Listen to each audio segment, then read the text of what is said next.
Okay, so I'm gonna kick this off. Um, good morning, good afternoon, or good evening to everyone, depending on where you are.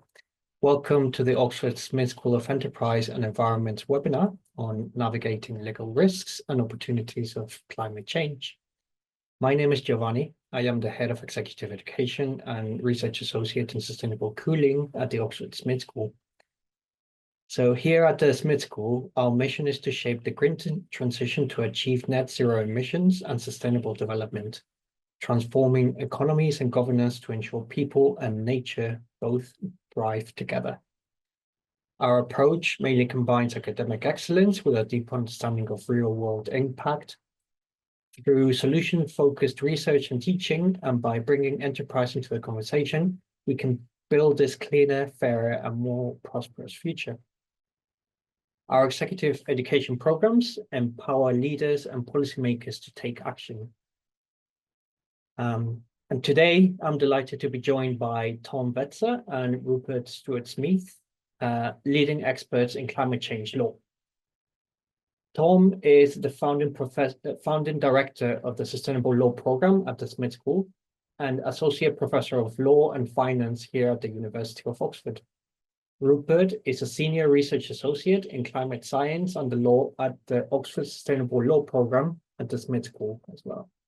So it is a pleasure, and I'm delighted to be here with you today, Thom and Rupert, and really looking forward to hearing more about climate risk and policy, litigation, and climate science. So yes, I'll hand over now to Thom, and the floor is yours.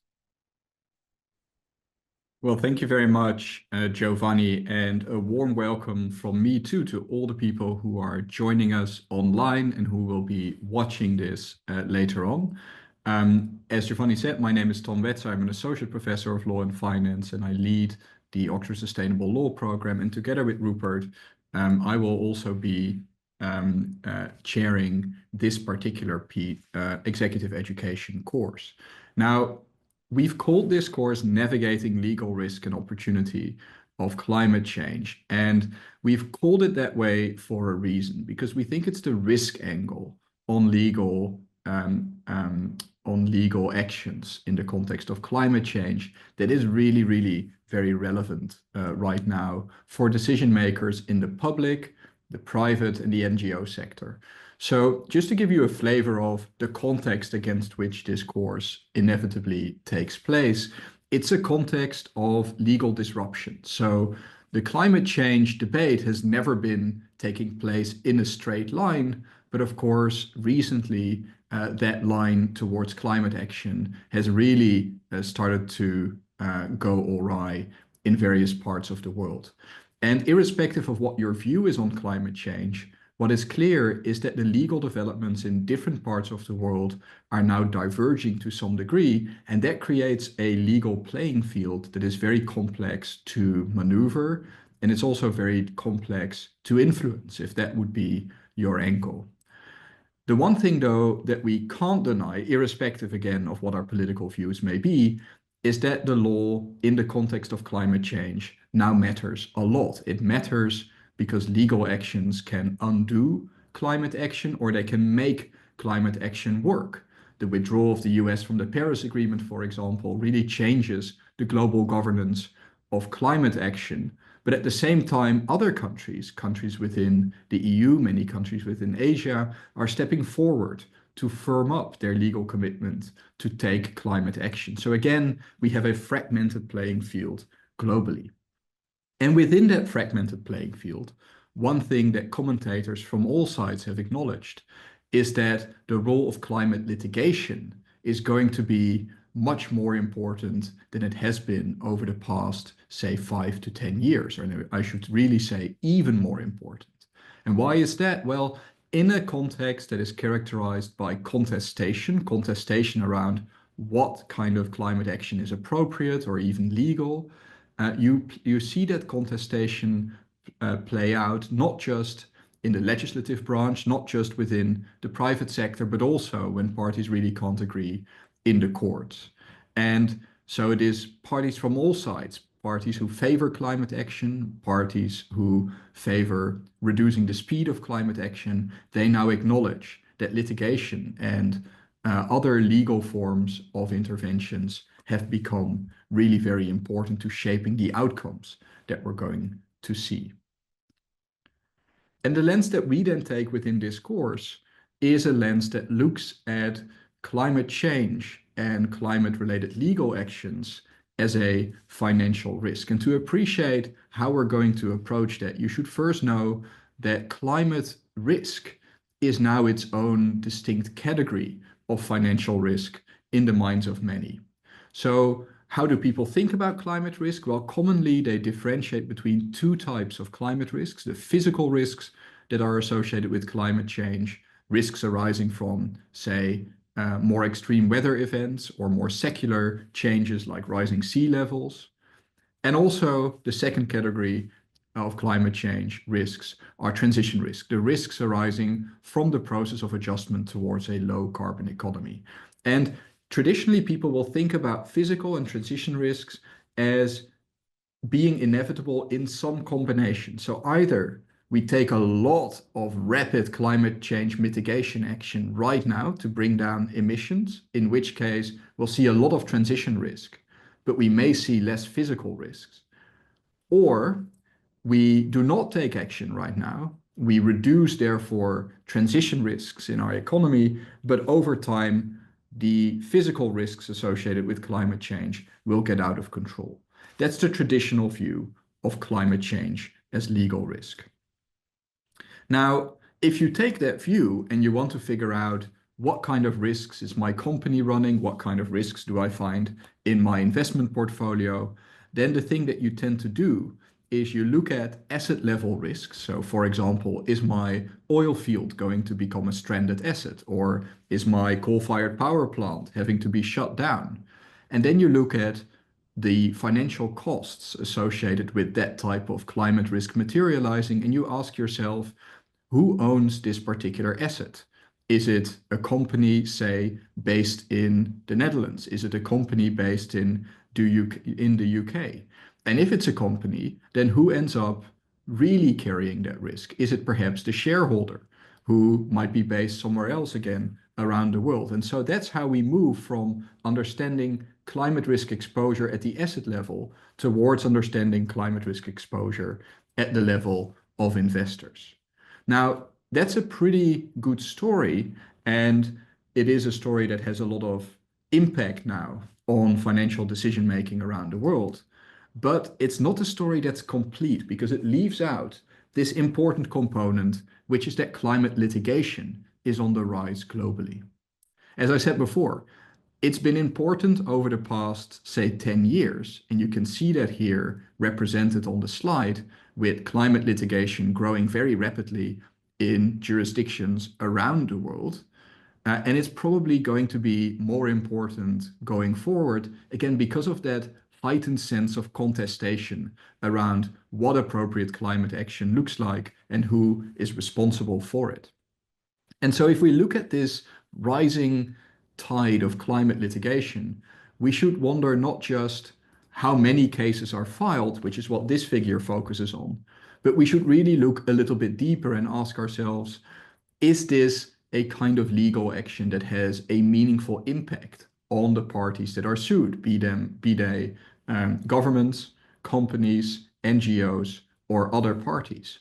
And in order to appreciate that, you can take, of course, a variety of lenses, but one lens again is that financial lens. And we can ask ourselves, are these cases really changing the economics of my business? Are they really changing the economics of, say, government policy? And this is a perspective that is increasingly gaining traction, but it's a perspective that really, in a meaningful sense, started here at Oxford with the people that teach this course, because we have put on the map this issue that climate risk assessments must engage with the law, because otherwise they do not really capture the full spectrum of how climate risks translate from how climate risks manifest in any particular context. So the pitch that we will make, and we will of course look at this in much greater depth in the actual executive education course, is how do we move on from an understanding of climate risk that is premised on physical and transition risks only, towards a more accurate view that appreciates the role of the law and legal action in manifesting climate change. And the three perspectives that we will be focusing on are the way in which legal action might shift exposure from one party to another, how it might amplify existing exposures to climate risk, and how it also might create a new category of climate risk exposures. So to give you a sense of what we're thinking about in each of these categories, let me just give you a few examples. So first, let's talk about how climate-related legal risk can amplify climate risk exposures. And here we look at an example of an oil company, Shell, which already, of course, faces climate risk in the form of physical and in particular transition risks, because its business model is not consistent with a world where every country sticks to its climate obligations under the Paris Agreement. Now, that stranded asset risk, that transition risk, is on the books of Shell, but legal action can amplify it. And so one important case that led to that amplification of climate-related legal risk is a case that was filed in the Netherlands that forced Shell, at least in the first instance, to accelerate its emission reduction plans. Now, that is a way of pulling forward and accelerating the speed at which your company is changing its business model. It's changing the emissions associated with its activities. And it's a great example of how legal action can change fundamentally the strategic direction of a company. Now, at the same time, we should acknowledge that this case was only the first step. This was the first instance decision. The Court of Appeal last year then overturned this decision, but embraced the general legal principle that companies can be held liable or can be forced to cut emissions in line with general principles of the Paris alignment. Now, this only makes the picture more complex because we now know that there are legal opportunities to bring actions of this type. We also know they will not always succeed. And so what does that mean for people running companies in high emitting sectors? How can they judge what the wise course of action is, and how can they anticipate how the law might develop going forward? So that's one example. A second example relates to redirecting existing climate risk exposures. So if we think, for example, about a Peruvian farmer called Liuya, who lives in the Peruvian Andes, you can see him on the right-hand side of this slide. He is facing climate risk as a result of melting glaciers. And these melting glaciers fill a glacial lake, which is at risk of spilling over and creating a flash flood coming down the mountain that could destroy the village, the town in which this farmer lives. And so to protect himself against this risk, which is attributable to climate change, he has to take measures. These measures are costly. And he wonders, can heavy polluters be held responsible for that kind of risk? And there's an ongoing case that he has filed against the German energy company RWE, where he asks RWE to be held responsible for paying its quote-unquote share of the damages and the costs that Saul Liuya has incurred in order to protect himself against climate change. And that cost would then be commensurate with the contribution of the company to man-made climate change. Now, this case is pending. The hearings are happening in the near future, but it's a case that's taken seriously because it could establish the principle that polluters have to pay for the climate-related damage that they cause. And of course, if a case like that succeeds, that changes the economics of high-emitting industries. And so again, it's a decision that is of key relevance, strategic relevance to those who run the company. And so it's important to understand it if you're advising the company. It's important to understand the opportunities if you're advising people like Saul who feel that their rights are violated. And so we will unpack this case in both the legal and scientific dimension to shed some light on how it might develop. And these cases are growing in importance. So the state of California is now also suing for damages against big oil companies, and they're asking the oil companies to pay the cost of their impacts, the impacts of their operation to the environment. So this is not anymore a niche movement. This is now a really significant financial risk to those who run or own stocks in high-emitting industries. And then there's a final category of claim, which is related to a category of climate risk that doesn't exist if you don't consider the legal climate risk. And that could, for example, be related to greenwashing. And so companies have now started to be fined for cases where they claim to offer products that, for example, have a green investment mandate associated with them, but the companies may not be able to back up the green credentials of their investment strategy with real data. And then securities markets authorities, as the ones, as is the case for the two companies on the slide here, may fine the company for greenwashing risk. And greenwashing risk is just one example of a typically legal category of climate risk exposures. And we will unpack also how those risks might materialize, how big they are likely to be, how significant they are likely to be, and how companies and other actors can prevent being at risk of actions like this. Oops, the slides are jumping around now. The final slide is just giving you a sense of how we might get from this categorization of legal risks towards putting financial numbers on them. So we can talk conceptually around the kinds of climate-related legal risks that can materialize. But if you want to really consider them as part of financial decision-making, it's also important to be able to quantify these risks. Now, the quantification of legal risk is still a very difficult exercise, but investment banks, asset managers, insurance companies, credit rating agencies, and others are all working to think about methods that could be used to quantify these exposures. And of course, once the methods are out there, we should expect that climate-related legal risk exposure of any company or government will start to be priced in the financial products that they issue, for example, or the loans that they issue. And then, of course, it becomes a live issue again from a financial decision-making standpoint. So one of the things that we will cover on the course is how do people quantify these legal risk exposures? What are the different methods that can be used? What are their strengths? What are their weaknesses? And this will give us a rigorous way to think about how these legal climate risks translate from just a conceptual category of risks into a new quantifiable metric that financial decision makers can work with. And of course, if you understand that, then if you're a lawyer or a policymaker, you will also be able to better advise your clients, whether they're internal or external clients, on how to best manage that risk. So that gives you a little bit of a preview into the world of climate-related legal risks, gives you a little bit of an angle into how we might think about those risks. And we will unpack this in greater detail, of course, in the course, but I hope it gives you that little teaser.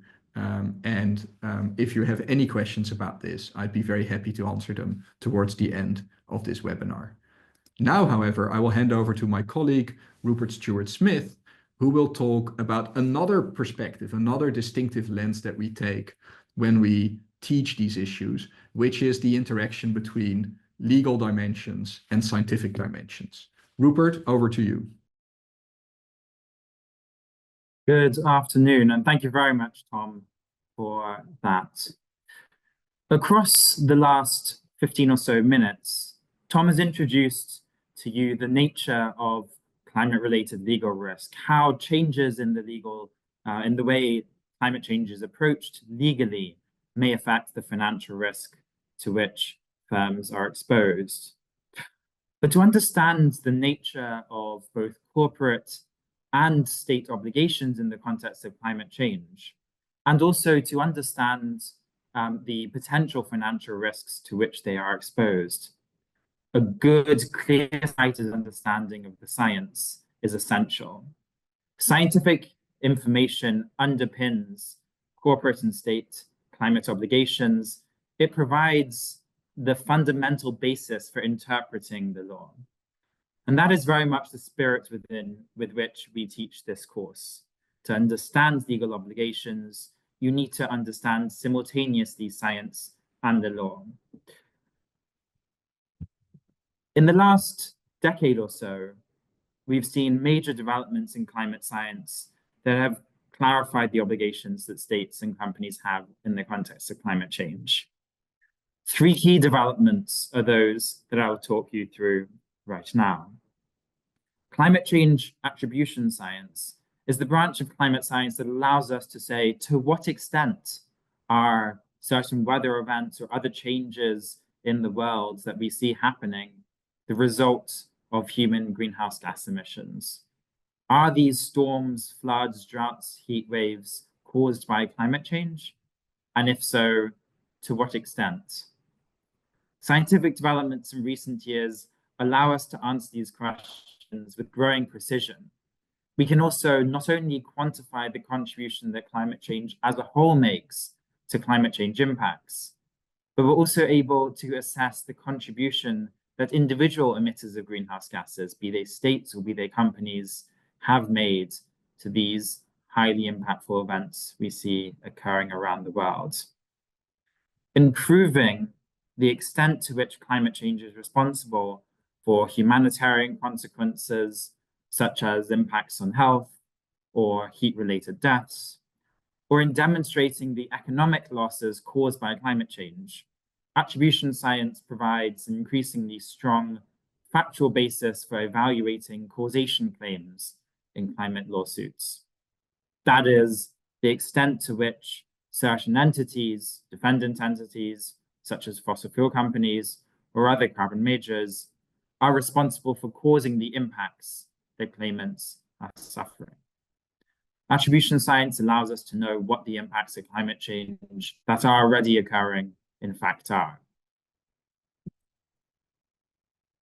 Climate change projections provide an additional source of insight that is vital for understanding state and corporate obligations. Many climate lawsuits seek to prevent the impacts of climate change from worsening.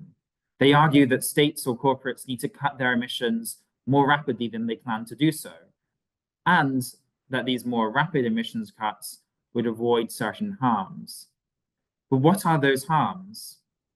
Well, to know the answer to that question, we need to be able to contrast the consequences of following business as usual with those that would be followed if lawsuits are successful and if judicial decisions are implemented.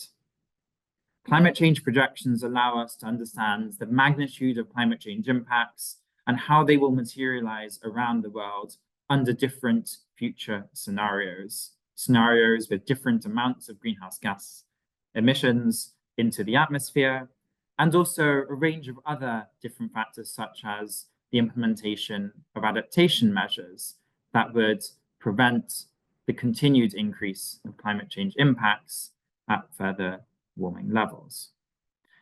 So climate change projections provides this other crucial line of evidence that clarifies the consequences of climate change in the future and the extent to which they can be avoided through meaningful mitigation action.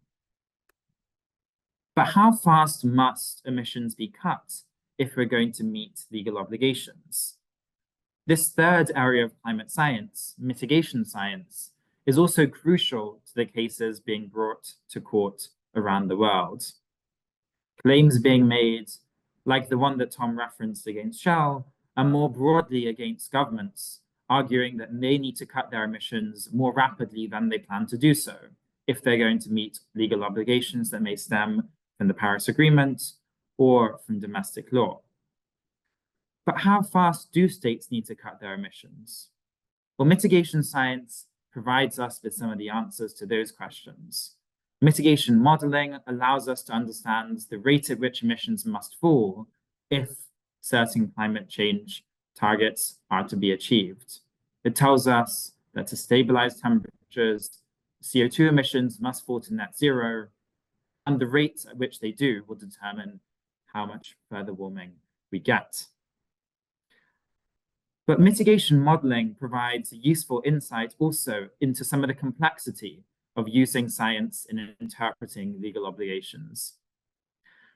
You can see through an example of the question that's on your screen now, how fast we need to act to meet the Paris Agreement's temperature goals, just how complex the use of scientific information in interpreting legal obligations related to climate change can be, and simultaneously the importance of a detailed understanding of climate science to inform climate-related legal action.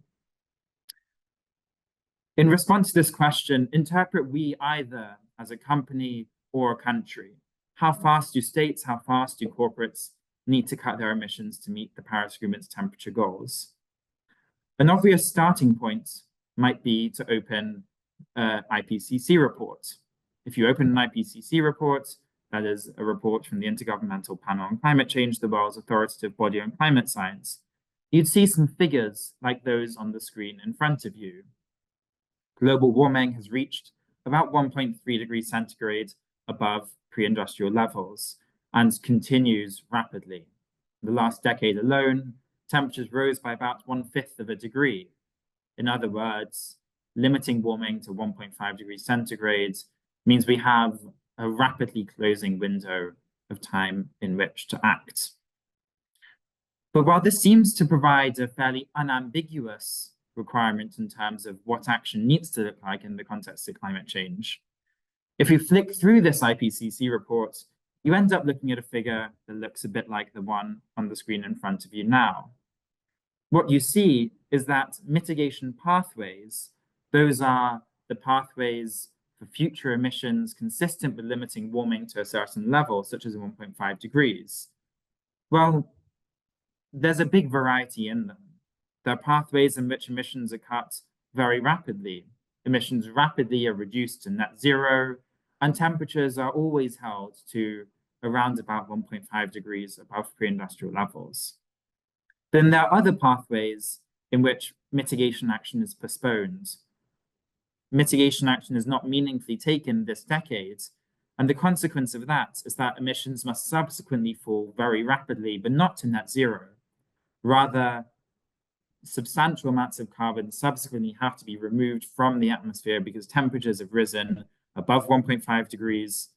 We are left in a situation where the carbon debt that we have to take back is of the order of potentially tens of billions of tons of carbon dioxide every single year. Current emissions are around 40 billion tons a year. So the scale of the challenge that we would have from failing to prioritize immediate near-term action is clear. The consequence of these different pathways, though, is that there's substantial policy uncertainty that comes from a simple reading of the science, as far as, for instance, how fast emissions need to be cut this decade. I've marked on the figure here the range of emission reductions in 2030 that you get from the IPCC. And it's everything from continuing at present levels and then subsequently cutting emissions very rapidly, right the way down to emission reductions of greater than 50% this decade. Scientifically, these pathways are presented almost as interchangeable with one another, but legally they may take on different character. Our course will deliver scientifically informed legal scrutiny that allows us to understand what in fact state obligations and corporate obligations look like and how they might be challenged in courts. What we see when we look at a picture like this is that those pathways that postpone action may place inequitable, unfair obligations on future generations to not only cut emissions rapidly, but also to mop up the excess carbon emitted in the years to come. But moreover, those pathways that postpone action require very substantial deployment of technologies for carbon dioxide removal that are to a great extent in their infancy in terms of their technological development. That means that those pathways that rely heavily on carbon removal are exposed to substantial risk. This detailed understanding, or this more detailed understanding of the science and how this might give rise to legal action will be or thinking along these lines is a key element of this course. In some of our recent work, we've dug into more detail into this topic, and we've argued that those pathways that involve very heavy dependence on net negative emissions, that is, removing carbon from the atmosphere at vast scale, facilitates overshoot pathways. That means temperatures rise beyond 1.5 degrees, and we experience the greater harms economically and in humanitarian terms of a much warmer world. It also means that we are exposed to the risks that CDR, carbon dioxide removal, just won't work at the scale we need it to, having created substantial dependence on it, either because it's not deployed or because the carbon that is removed using these technologies is not permanently stored. We see these sorts of problems already emerging in offset schemes that work when the carbon is stored in forests only as long as the forests do not go up in flames. We also see a wide variety of social and environmental and economic impacts of depending heavily on removals. These are the sorts of critical lenses we apply to the science to allow us to derive from it an understanding of legally where states and where companies need to go, and also how lawyers are increasingly using facts like these to challenge inadequate ambition on behalf of states and corporations in terms of their emission reduction plans. This is just one part of the story. It's of course much more complex, and we only, in the last 5 minutes or so, have spoken about mitigation obligations at the global scale.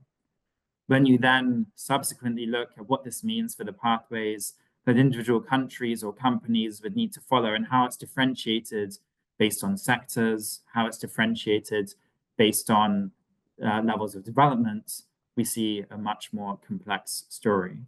Our course will delve into the detail of that, and we'll bring together leading scientific and legal scholars to explore some of these issues in far greater detail. Our course will deliver a clear understanding of the state-of-the-art climate science that informs legal obligations and the evolving legal landscape. And together, this is essential to understand the risks to which firms are exposed. We ground the course in our world-leading research, just some of which Thom and I have referred to this afternoon.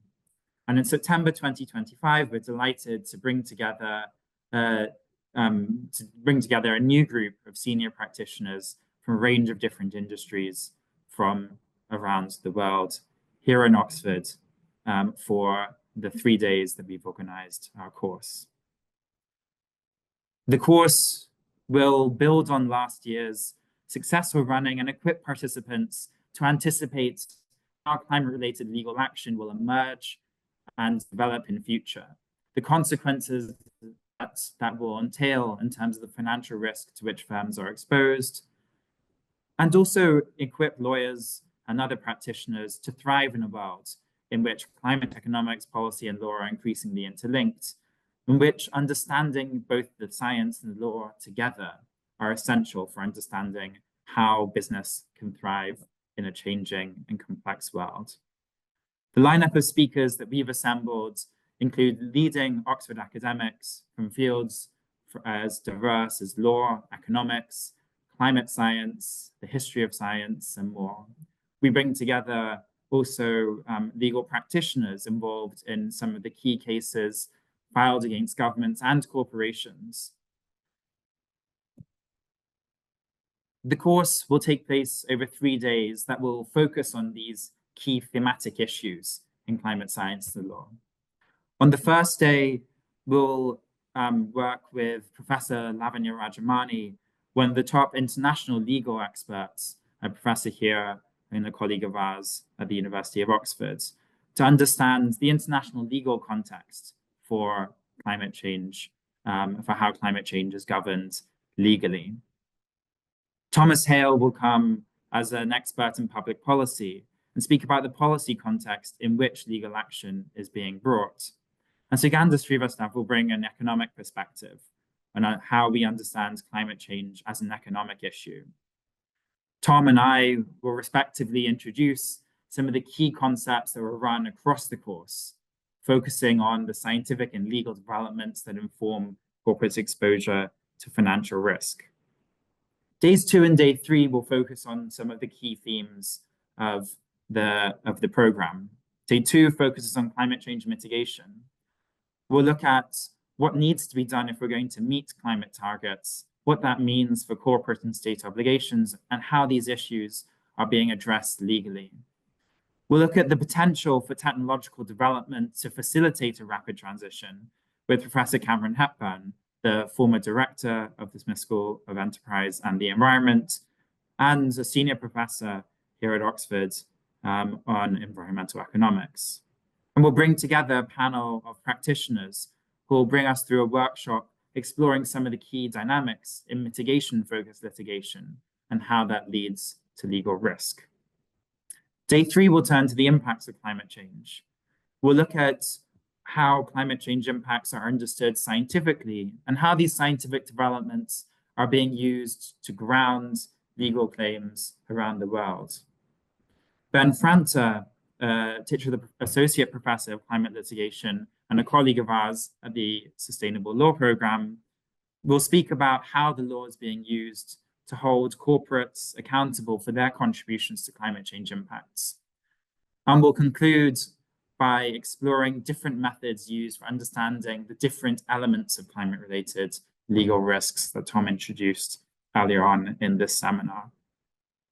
So this course will cover the key topics, in our view, that practitioners need to understand if we're going to manage effectively the impacts of climate change legally, but more importantly, it will provide you with the tools scientifically and legally to navigate this rapidly evolving space.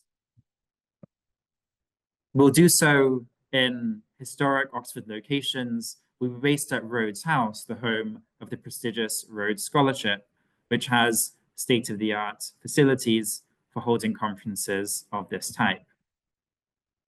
We'll organize networking events where our colleagues and you, the participants, will be able to enjoy some of the stunning Oxford scenery, some of our traditions, and also have an opportunity to come together to discuss not only the content of our course, but how this can be applied in your practice every day. And we'll also enjoy some special Oxford traditions. We'll enjoy some of the beautiful dining halls that we have in the university, where we'll eat, and we'll enjoy our company in the surroundings of the Oxford colleges.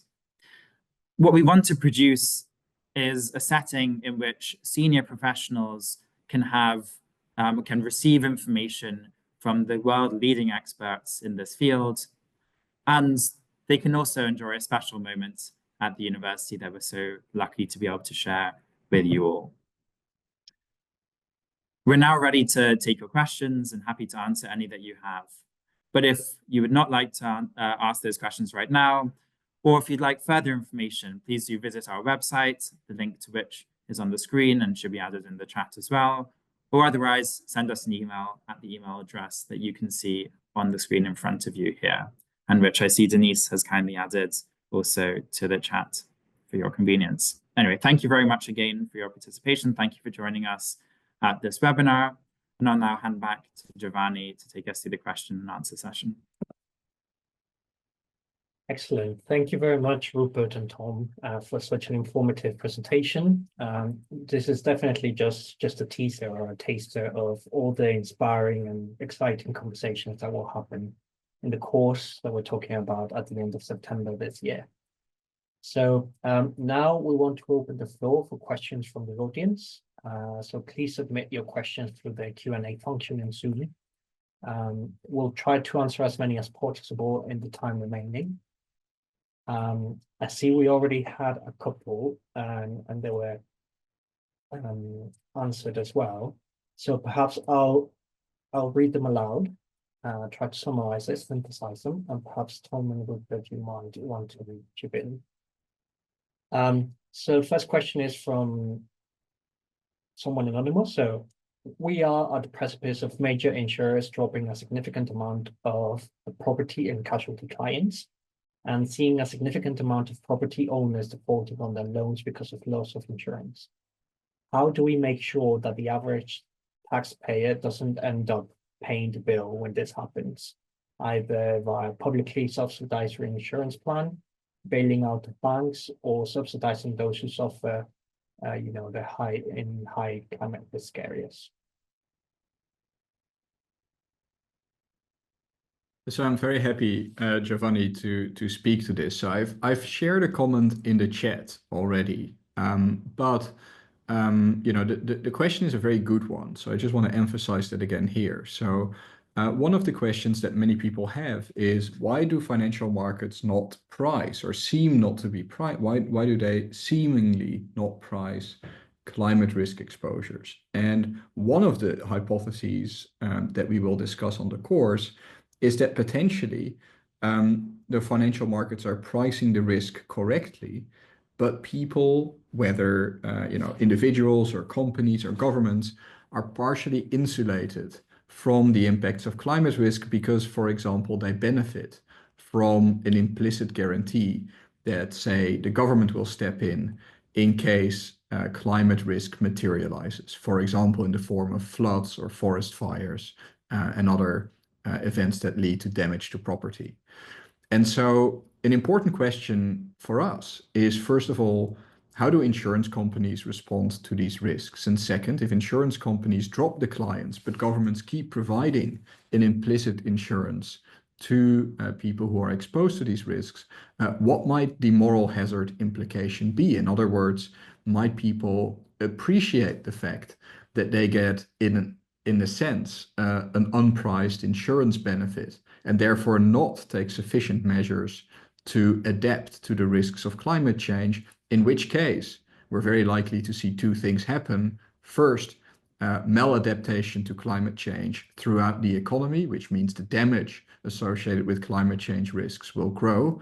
And second, we see that the financial burden of climate change risks indeed shifts from people who are running those risks to the taxpayer. Now, in some cases, that may be beneficial, or at least better than the alternative. If vulnerable people who have very little opportunity to adapt to those risks are covered by government protection, that is potentially a good thing. In other cases, though, where parties have the means to adapt, it is problematic from a policy perspective if they choose not to do so, in part because they know they get free or effectively free state insurance, underpriced state insurance. So it's a fantastic question, and it's definitely one that we're going to be talking about on the course. Thank you very much, Thom. That's great, and I think a great follow-up that just has come through is, will the general insurance market not be a big test of the cost of climate change? I guess, as you just said, this will be really discussed today. Yeah, and I just want to say to Alan, who posted that question, that the answer is absolutely yes. And the risk, there are two types of risks here. So the first is that the insurance market is very exposed to climate risk, and that in case a major climate risk materializes, that causes very significant financial damage to the insurance companies, potentially to the point where that puts the insurance companies at risk, as some studies suggest might be the case. But a second risk is that insurance companies decide not to insure those risks anymore, in which case many people may either end up being uninsured, which is problematic, or they may end up being insured, but only in this unpriced way that I just discussed, where the government ultimately foots the bill in case climate risk materializes. So it's a great question. Excellent. Thank you, Thom. I want to bring to the discussion some of the questions that I believe Genevieve has been asking. And I know you answered one in the chat already, but could you please discuss how governments could be held responsible for quieting scientists and hiding evidence, and countries failing to ensure that their countries immediately start to prepare for breaching their shared socioeconomic pathway 5 and the collapse of some weather events on the planet? So what is the legal recourse when we experience hundreds and trillions of dollars losses between the next 3 decades, and hundreds of millions of deaths, or perhaps even a billion of deaths, and displaced people, yeah, because of human rights laws and others. So there's a variety of legal responses to risks of this kind. And of course, the exact nature of that legal response will depend on the particularities of the claim.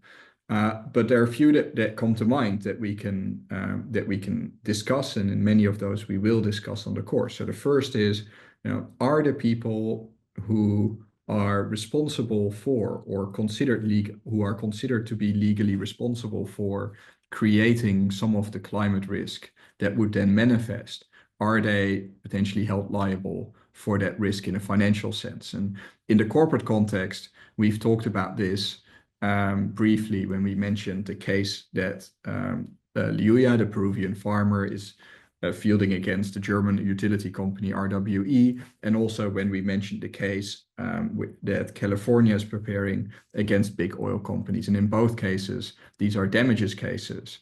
And these damages are calculated using the methods that Rupert outlined that are grounded in attribution science. If you want to hold a government financially responsible for such risks, that seems to be quite difficult and hasn't been tried so far. But what has been tried is to force the government to accelerate the climate action that it takes. So we will talk in this course about examples of that kind of legal strategy. That could be the Neubauer case in Germany where the Constitutional Court forced the government not just to accelerate its climate planning and its climate action, but also to be much more precise about committing to what exactly it will do today to reduce those risks.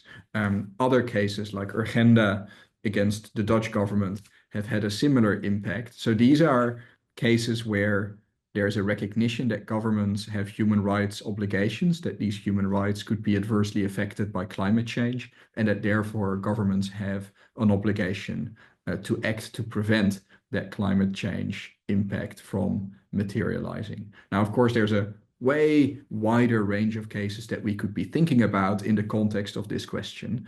As I said, we will discuss many of those approaches on the course. Excellent. Thank you very much, Thom. Just wanted to bring Rupert in and ask if you have anything to add on the climate science. Yeah. Well, yeah, so I think Thom answered very well, but the only thing I would add is that with respect to the question around sort of legal recourse for challenges to the integrity of climate science, it's obviously, this is a little bit difficult to answer in the abstract. It depends on the particular circumstances that you would refer to. But certainly with respect to what's happening in the US at the moment, there are major efforts within the scientific community outside of legal responses to ensure that the integrity of science is maintained, even in spite of government attacks as far as possible, for instance, through the storing of data that might otherwise be lost. But there are genuine concerns, of course, about for instance, loss of jobs in the scientific community at the moment. And I know there are legal avenues being explored to try and challenge the legality of some of these decisions. So there are some efforts going on there, but I have relatively little to add on the legal side of things relative to what Thom said. Thanks very much, Rupert, for that. And I can see some of the replies from Genevieve in the chat, and yes, I see. I would highly encourage Genevieve to attend this course, because it's really obvious that some great discussions would happen around this topic and all the potential, catastrophic consequences of climate change. Okay, so we don't have any more open questions on the Q&A function, but perhaps we can address just a couple of frequently asked questions that we have prepared in the background. So maybe I'll choose one, and this could be either Thom or Rupert or myself as well. We can answer this. So first of all, what kind of networking opportunities will be available during the course, and what are the main benefits of attending this course?